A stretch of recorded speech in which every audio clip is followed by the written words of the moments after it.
கர்த்தாவே, உம்முடைய வீட்டில் வாசமாயிருக்கிறவர்கள் பாக்கியவான்கள். அவர்கள் எப்பொழுதும் உம்மை துதித்துக் கொண்டிருப்பார்கள்.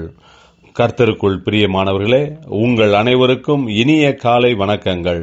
இன்றைய வேதவசன தியானத்திற்கென்று நாம் தெரிந்தெடுத்திருக்கும் வேத பாகமானது மத்தேயு 21 அதிகாரம் 29 வசனம். அதற்கு அவன் மாட்டேன் என்றான். ஆகிலும் பின்பு அவன் மனஸ்தாபப்பட்டு போனான். பிரியமானவர்களே, இன்றைய வேத தியானத்தின் தலைப்பு செய்கிறவர்களாய் இருங்கள் என்பதே. ஆண்டவர் இயேசு உவமைகளின் மூலமாக தன்னுடைய உபதேசங்களை போதித்து கொண்டு வந்தார். ஒருமுறை ஜனங்களிடத்தில் இப்படியாக ஒரு உவமையை சொன்னார். ஒரு மனுஷனுக்கு 2 குமாரர் இருந்தார்கள்.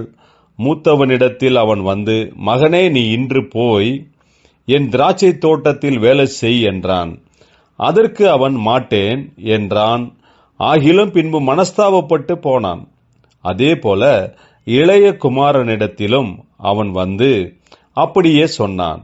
அதற்கு அவன், போகிறேன் ஐயா என்று சொல்லியும் போகவில்லை என்ற இந்த உவமையை சொல்லிவிட்டு இயேசு ஜனங்களை பார்த்து, இவர்கள் 2 பேரில் யார் தகப்பனுடைய சித்தத்தை செய்தவன் என்று கேட்கும்போது அங்கிருந்தவர்கள் மனஸ்தாபப்பட்டு போய் வேலை செய்தானே அவன்தான் என்றார்கள்.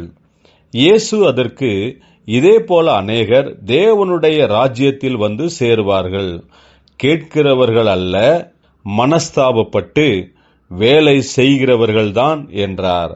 ஆண்டவர் இயேசு இங்கே நமக்கு சொல்லுவது என்னவென்றால், சொன்னதை கேட்டும் செய்யாமல் இருக்கிறவர்கள் கர்த்தரிடத்தில் பொருத்தனையான வார்த்தைகளை கொடுத்துவிட்டு செய்யாமல் இருக்கிறார்கள்.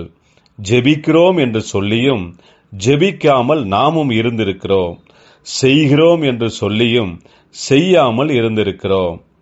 ஆனாலும் நாம் சொன்ன வார்த்தைகளை கேட்டு உணர்ந்து மனஸ்தாபப்பட்டு நாம் சொன்னபடியே செய்கிறவர்களாக இருக்கும்போதுதான் தேவனுடைய ராஜ்யத்தை சேர்ந்தவர்களாக இருப்போம். நாம் முழு மனதுடன் கர்த்தருடைய வார்த்தைகளை கேட்டு அதின்படியே நடப்போமாக. ஜெபிப்போம். ஜீவனுள்ள தேவனே, உம்முடைய வார்த்தைகளை கேட்கிறதோடு மட்டுமல்லாது அதின்படி செய்கிறவர்களாக இருக்கும்படிக்கு கிருபை தாரும், ஆசீர்வதியும். இயேசு கிறிஸ்துவின் நாமத்தில் ஜெபிக்கிறோம் நல்ல பிதாவே, ஆமேன்.